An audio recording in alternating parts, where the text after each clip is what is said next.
We're going to unbox the Siya raw ang magsasalita.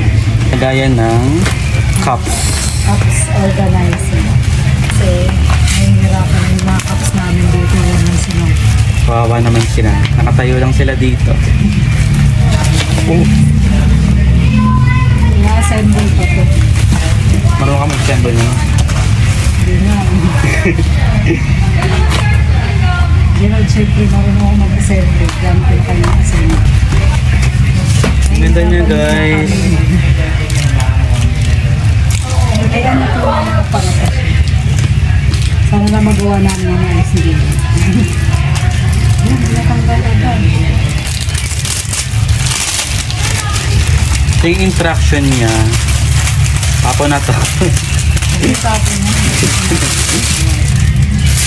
Dahil wala pa nga akong lagayan nga ng mga cups nga namin, bumili na nga ako para mas maganda nga siya tingnan at mas maayos. Yung nabili nga namin for assemble nga siya. Kapag ka bumibili nga ako sa online shop nga ng mga ganitong i-assemble, tuwang-tuwa nga ako kasi parang na-challenge nga ako. Pero hindi ko naman sinabing napakahirap nitong gawin.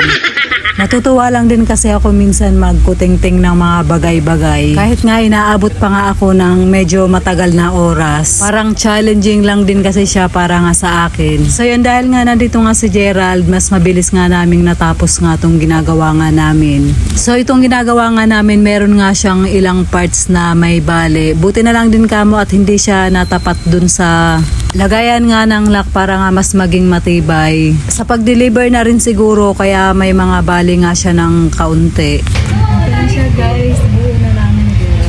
Alis na yun. So, tapos hindi ka show. Hindi niya kasya yan. Pinaray ko siya.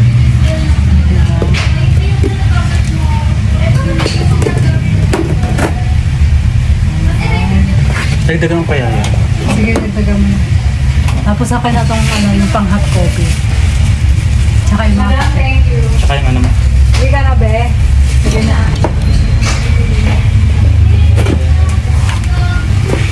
Ano ko nga muna siya. Baka may So, ito na siya, guys. Tapos na yung ating... Hindi ba? Ang ganda.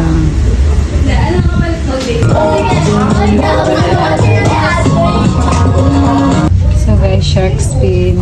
Be, ito na, oh. Shark spin. Serve mo na. Nakapangatlo na nila yan. Yung isa naka-combo. I-serve na niyo, Gerald.